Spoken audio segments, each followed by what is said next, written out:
The Chicago Bears are rolling, and it finally feels like the momentum is real. After 3 straight wins, the vibe around this team is completely different from what we saw earlier in the season.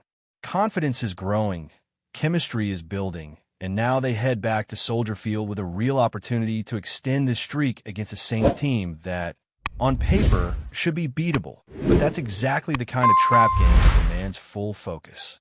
It's been a long stretch since the Bears played at home. They last suited up at Soldier Field in Week 3 against the Cowboys, then hit the road to face the Raiders and Commanders, had a bye week, and now, after nearly a month, they're finally back in front of their fans. And it couldn't come at a better time. This team needs the energy of the home crowd, especially after a short week and a physical Monday night game that went deep into the night. This Saints matchup might not be flashy, but it's one that the Bears absolutely have to take care of if they want to be taken seriously in the playoff conversation. Looking at the numbers, Chicago's offense has made significant strides. 10th in the league in scoring, averaging just over 25 points per game. That's a massive improvement. It's not that long ago that this team struggled to put up points consistently. Caleb Williams is settling into his role, Ben Johnson is dialing up the right calls, and they're starting to find rhythm, especially in critical situations like third down and red zone execution. The defense? Still a work in progress. Ranked 27th in points allowed, but context matters. If you take away that 52-point collapse against the Lions, the defense has held up reasonably well, giving up 27 to the Vikings, just 14 to the Cowboys, and a manageable 24 each to the Raiders and Commanders. Not elite, but certainly good enough to win games when the offense is clicking. One of the biggest stories in this turnaround has been the turnover margin. At +8, the Bears are tied for the best mark in the league. It started turning around in that Dallas game and hasn't slowed down since. The defense is forcing turnovers consistently, 3 or more in each of the last few games, and the offense has done a much better job of protecting the ball. Winning the turnover battle has been key, but it's more than that. They're also getting off the field on third down and converting on offense when it matters most.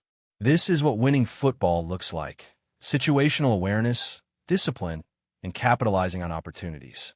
Now, turning the focus to the Saints. This is a team that, despite the 1-5 record, can't be taken lightly.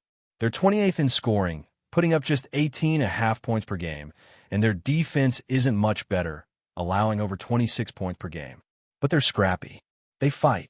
Spencer Rattler has been surprisingly efficient. He's not lighting up the stat sheet with explosive plays, but he's avoiding mistakes, which is half the battle for a young quarterback. The Saints are +4 in turnover margin themselves, so while they don't make a ton of big plays, they also don't beat themselves. Their struggles are most obvious on third down and in the red zone. They're bottom third in both categories on offense and defense. That kind of inefficiency is what's been holding them back. But again, if you let them hang around, they're capable of making it a game. Defensively, they're not stopping teams in the red zone. Opponents are scoring touchdowns on 2/3 of their trips inside the 20-yard line. That's a problem, and the Bears should look to exploit that early and often. There are some injury concerns to watch on both sides. For the Bears, DJ Moore was listed as a DNP in the estimated injury report after Monday night's game. It wasn't a full practice, so we'll have to wait for more updates, but Moore being out would be a big blow. He's been a go-to target for Caleb Williams and a steadying presence in the offense. Jonah Jackson is also dealing with an ankle. Cairo Santos has a thigh issue on his kicking leg, and rookie linebacker Noah Sue is still in concussion protocol, which makes it unlikely he'll play on Sunday. On the flip side, Austin Booker and Travis Homer were full participants, though they haven't yet been activated for short-term IR. It'll be interesting to see if one or both gets called up, especially with some roster flexibility needed due to other injuries. For the Saints, Alvin Kamara didn't practice due to an ankle injury. He's the engine of that offense, so his status is huge. Chris Olave was limited with a hip issue, and a few key defensive players are also banged up. These health updates could significantly impact how this game unfolds, especially if Kamara can't go or is limited in any way. He's one of the few true game breakers they have. If he's not 100%, that's a major advantage for Chicago. Now let's talk matchups. Head coaching, it's early, but Ben Johnson has clearly had a stronger start to his career than Kellen Moore. The Bears are 3-2 under Johnson, while Moore Saints are 1-5. That said, Moore deserves some credit. This team hasn't quit, and they're more competitive than their record shows. Quarterback? Advantage Bears, but it's closer than most would think. Caleb Williams brings more explosiveness, more downfield ability, and a higher ceiling. But Spencer Rattler has been more accurate on the short and intermediate throws and hasn't turned the ball over. That's respectable, and it keeps New Orleans in games. Where the Bears truly separate themselves is in explosive plays. Williams has already connected on 17 passes of over 20 yards. Rattler has only 6. That big playability has been the difference in several wins for Chicago this season. It's also a reflection of Ben Johnson's play calling. He's scheming open receivers downfield, and Williams is starting to hit them more consistently. As for the skill positions, it's a bit of a mixed bag. Chicago clearly has the better wide receivers, even if DJ Moore doesn't play. But New Orleans has gotten good production from other spots. Jew and Johnson at tight, and has been more productive than any Bears tight end. Kamara and rookie Kendre Miller have done damage in the backfield, and Rashid Shaheed has flashed deep speed alongside Olave. It's closer than it looks, but over the course of the season, Chicago's group should be more dynamic. The offensive line battle favors the Bears as well. Chicago's front has been getting better every week. Theo Benedict has been a solid addition at left tackle, and Darnell Wright continues to develop. The Saints have some talent up front. Kelvin Banks, Trevor Penning, and Cesar Ruiz can all play, but overall, the Bears' line is more cohesive right now. Defensively, the Saints' strength is their front. Cameron Jordan is still making plays, and Chase Young looked explosive last week after coming back from injury. That's a tough unit to block, and the Bears' line will need to be sharp in protection. The Bears' defensive front showed signs of life against Washington, but overall, it's still been a weak spot. If they can build on that momentum, it would go a long way toward controlling this game. At linebacker, the edge might go to Chicago. Demario Davis is still excellent, but beyond him, the Saints don't have much. The Bears, with TJ Edwards and Tremaine Edmonds both healthy, looked really good last week. That duo flies around and brings versatility. In the secondary, it's also Bears. Tariq Stevenson continues to develop. Jaquan Brisker is making impact plays, and overall, this group has gelled nicely. Special teams is another area where Chicago holds the edge, though the kick coverage unit needs work. Jake Moody handled kicking duties well last week, and with Santos questionable, he may be called on again. So the Bears hold a lot of advantages, but that doesn't mean they can coast. The Saints have played everyone tough. They've been in games with San Francisco, Arizona, and even Buffalo late into the fourth quarter. They beat the Giants, who just crushed the Eagles. This is not a team you can take lightly. If the Bears show up flat, make mistakes, or assume they can just walk in and win, they'll find themselves in a dogfight. The key is focus. Lock in. Do your job. Get Caleb into a rhythm early, like they did in the first quarter last week. He missed a couple throws, sure, but for the most part, he was sharp and on time. Things got a little choppy in the second and third quarters, but he finished strong. Now, back home, in a more comfortable environment, it's time for a complete game.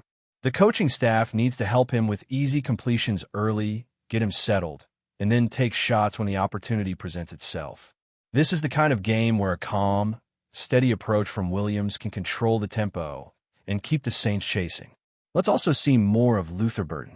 The rookie wideout led the team in receiving last week despite playing just 15 snaps. He's making plays every time he's on the field. He's earning more reps, and if DJ Moore's out, Burden needs to be featured heavily. His route running has been better than advertised, and he's a real weapon with the ball in his hands. Let's see the snap count rise. This kid is ready for more responsibility. And finally, keep leaning into what worked in the run game against Washington. Ben Johnson made an adjustment to more outside zone and toss plays, using the athleticism of the tackles and pulling guards. It worked. DeAndre Swift went off, averaging over 7 yards per carry. That outside run game suits him, and it opens up play action for Caleb. Stick with it. Establish the edge, set the tone, and we're the Saints down. What really separates good teams from average ones in this league is how they handle the games they're supposed to win. And make no mistake, this is one of those games for the Bears. You're back home for the first time in nearly a month, coming off a big win, facing a 1-5 team with a rookie quarterback and a defense that struggles to stop anyone in the red zone. This is where championship habits are formed, not just winning the flashy matchups, but taking care of business in the quieter weeks too. That's what good teams do. They don't overlook anyone. They don't play down to their competition. They stay locked in, regardless of what the standings say. And with a short week, this game is all about execution, discipline, and staying mentally sharp. That's where coaching comes in. Ben Johnson has done a great job these last few weeks keeping his team ready, focused, and aggressive. His play calling has found a rhythm, and you can tell this offense is buying in. The shift in the run game last week was one of the best examples of that. Instead of trying to force the ball inside against a tough Washington front, Johnson adjusted. He leaned into the strengths of his offensive line and running backs, went outside, and let the athletes create. It paid off immediately. And that's what great play callers do. They don't force schemes. They adjust to what's working and what gives their team the best chance to succeed. It's especially impressive when you consider how young this offense is. Caleb Williams, still in the early stages of his rookie season, is showing poise beyond his years. Sure, there are moments where the inexperience shows, some accuracy issues, a few miscommunications, the occasional throw that sails. But overall, he looks like a quarterback who's getting more comfortable by the week. And that's dangerous for opposing defenses. Because once he fully settles in, with the weapons around him and the protection improving, this offense could be one of the league's toughest to stop. But to get there, you've got to keep stacking solid performances. No step-backs. No sloppy starts. No giving a desperate team like the Saints early hope. The formula is right in front of them. Protect the football, win on third down, stay aggressive in the red zone, and finish drives. These are the areas where Chicago has improved the most. They're not just moving the ball anymore, they're finishing. They're putting pressure on opponents with explosive plays, and they're forcing turnovers on defense. That's the kind of complementary football that wins in October and carries into November. Defensively, there's still work to be done. But this is also a group that's quietly been building momentum. The defensive front, after being a weak link early in the year, finally showed some signs of life against Washington. The pass rush was more consistent.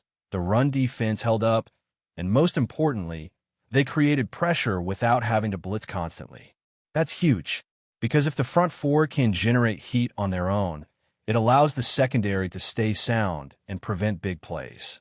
Before we continue, don't forget to subscribe to our channel and give this video a like. Your support helps us keep bringing you the latest updates on our Chicago Bears. And don't be shy. Drop your thoughts on the news in the comments below. Hold on to your helmets, NFL fans, because the rumor mill is exploding today. Sources are buzzing that J.J. McCarthy, the young quarterback who has been under the radar but steadily rising in prominence, has allegedly left the Minnesota Vikings and inked a deal with the Chicago Bears for 2 seasons. While nothing is officially confirmed, insiders suggest this move could shake up the NFC North in ways no one saw coming. McCarthy, known for his sharp pocket presence and uncanny ability to read defenses, has been a cornerstone of the Vikings' long-term plans, or at least that was the perception. Speculation is that disagreements over the team's offensive direction and future quarterback strategy may have prompted him to explore greener pastures. And now, the Bears, who have been quietly searching for a spark under center, are reportedly the beneficiaries of this potential seismic shift. Imagine Soldier Field buzzing next season with McCarthy taking snaps in navy and orange. Fans are already debating whether his style will mesh with the Bears' current offensive weapons, or if he'll need time to settle into the storied franchise's system. The chatter isn't just limited to Chicago either. Across the league, pundits are theorizing how this move could impact draft strategies, free agency maneuvers, and even the Vikings' own quarterback plans. Some speculate that Minnesota may have to pivot quickly, possibly accelerating the development of younger quarterbacks or hunting for a season replacement. Of course, with any high-profile rumor, skepticism is warranted. Negotiations of this magnitude rarely leak without twists, and contract can shift until signatures are finalized. Yet, the sources whispering in the shadows of NFL front offices seem confident that McCarthy's tenure in Minnesota may have reached an unexpected crossroads, making Chicago the next chapter in his career story. One thing is certain. If this deal does go through, the NFC North could be in for a wild ride. Bears fans are already imagining the highlight reels, while Viking supporters are nervously clutching their playbooks. And as always, the league watches, waits, and wonders, because in football, rumors like these have a way of turning into headlines faster than a quarterback can throw a deep ball. Stay tuned. This story is far from over. That's it for this update. If you enjoyed the video and want to stay updated with exclusive news about our Chicago Bears, be sure to subscribe to our channel and hit that like button. We can't wait to hear your thoughts in the comments. See you in the next video.